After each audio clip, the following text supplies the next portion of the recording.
before he would go on to mistakenly kidnap and imprison an innocent man in a major lapse in judgment that was probably the result of a yet undiagnosed brain tumor.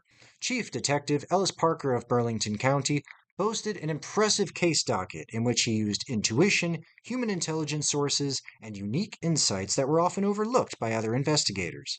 Among the 300 murder cases which he helped solve, one, in particular, stands out above the others, not just for Parker's role in solving it, but for the scandalous details that it revealed. The Pickled Corpse case of October 1920.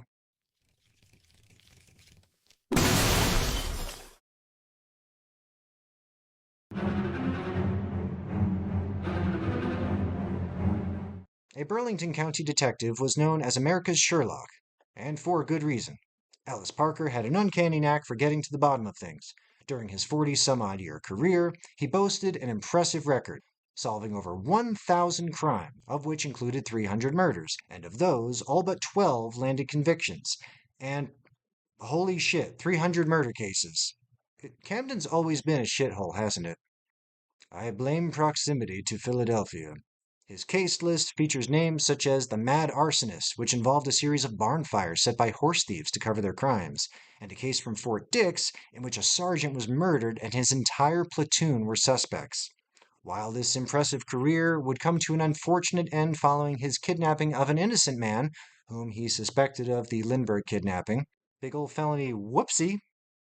But today's subject is arguably the high watermark of his career, in which he used some truly outside-the-box thinking in order to catch key details others had missed. One of those 300 solved murder cases was about a man named David Paul, a banker from South Jersey.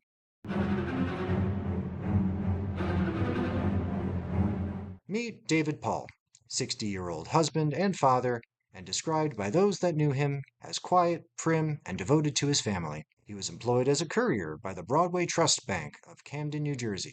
His typical day consisted of moving cash and securities between banks, and he had been doing it for some time. On October 5th of 1920, Dave was running his usual route from Camden to the Girard Trust Company in Philadelphia, moving cash from Camden to Philly. In case you missed the title of this video, now for security purposes, David was normally accompanied by a fellow courier who, for one reason or another, became separated at the ferry crossing from Camden. Upon reaching the other side of the Delaware, he realized that David hadn't made it. Odd, but maybe David had reached the Girard Bank in some other way. Upon arriving there and discovering that this was not the case, they all realized that something had gone terribly wrong. The Girard Bank called the Broadway Bank, but they hadn't heard from him either. At this point, no one knew if David had simply been mugged or if he had suddenly decided to take the money and disappear. Regardless, after multiple unsuccessful attempts to locate him, the police were notified. Days passed. Nothing. His employer offered a $1,000 reward to information leading to his apprehension. Newspapers at the time called it a mystifying disappearance with endless theories. No new information was forthcoming. David might as well have vanished. Until 11 days later, on October 16th, some 30 miles away in Tabernacle, New Jersey, 4 Pineys were hunting ducks in their usual stomping ground. They visited this area often, and they knew it pretty well. So when they came across freshly turned dirt just off the side of the road that wasn't well used, it caught their notice. It wasn't long before they discovered that this was a shallow grave. They called the sheriff, and soon authorities were on site, carefully excavating what turned out to be the grave of David Paul. Fair warning time, this is the part where I describe the condition of human remains, so if you're squeamish about that sort of thing, fast forward to the timestamp below. Here we go. Right away it was clear that someone had gone to work on him. He'd been beaten and shot, fully clothed except for his jacket which was buried beneath him, which was kind of an odd detail, and I'm not sure the reason for that, to be perfectly honest. Of course, the money was missing, but critically, the corpse was soaking wet. Odd, since the surrounding dirt wasn't, and most crucially, appeared remarkably fresh, leading authorities to conclude that he had died more recently than 11 days ago, as his disappearance would suggest. This becomes relevant later.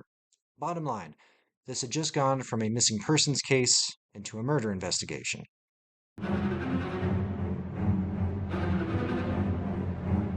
Because the body was discovered in Burlington County, that put it squarely in the jurisdiction of Detective Ellis Parker, who was soon on the job. Following the autopsy, investigators began to put together a timeline that suggested Dave had been dead for maybe 3 days, based on the state of his remains. This begged the question of what had happened for the 8 days prior to that. It just didn't make any sense. If the killer's goal was the money already in Dave's possession, which seemed pretty obvious, also one other detail, there were rope marks on his feet. If he was detained for a week, wouldn't the kidnappers have tied his hands as well? We'll come back to that, but for the time being, none of that changed Ellis's job. The old gumshoe knew the next phase of this dance: interview suspects. Some 175 of them.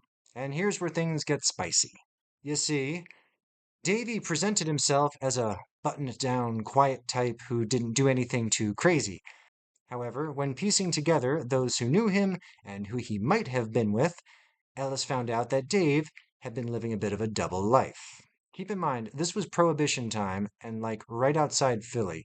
We're talking bootleggers, gangsters, and sex parties. Dave liked to party. Dave liked to party.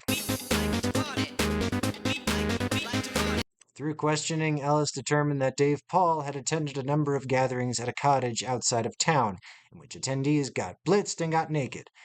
Yeah, it turns out Boardwalk Empire didn't exaggerate the time period as much as I originally thought. Of those, Ellis picked out 2 men as specific persons of reference: neighbor and car salesman Harry C. James, also known as Frank for some reason, which gets confusing, and Raymond Schuck. And aside from their connection through the party house, there were what you might call red flags. Following Davy's initial disappearance, Harry and Ray suddenly, inexplicably, came into quite a bit of surplus cash. Indeed, others remarked at their sudden good fortune, being able to throw money around on drinks and other expenses. Circumstantial may be, but there was one rather compelling piece of evidence. Something I failed to mention earlier: a pair of eyeglasses were found at Dave Paul's gravesite.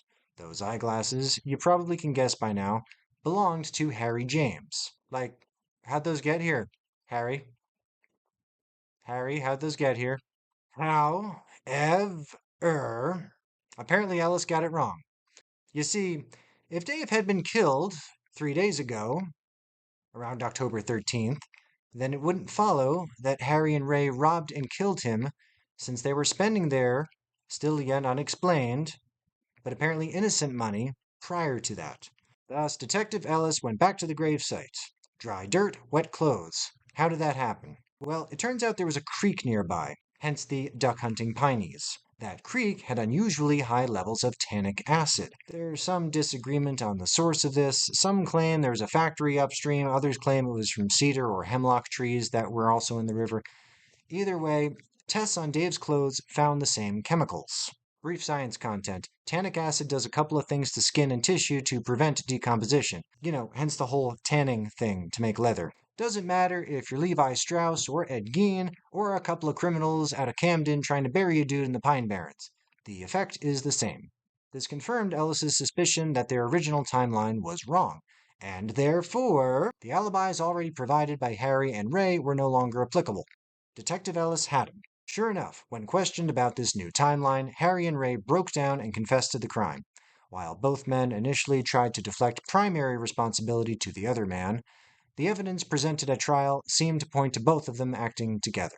As for the stolen money, Ray Schuck kept a bunch of it in his home for spending on booze and orgies, and the rest of it he stashed away in the grave of his own mother, as shown when he led authorities to the site later on. Shit, dude.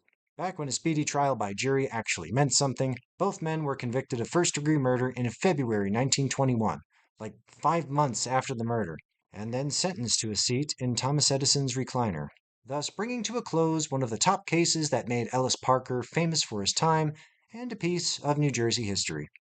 That'll about do it for me. If you stuck with me this far, thank you so much for watching. Sources in the description as usual. This has been Words and Coffee. Until next time.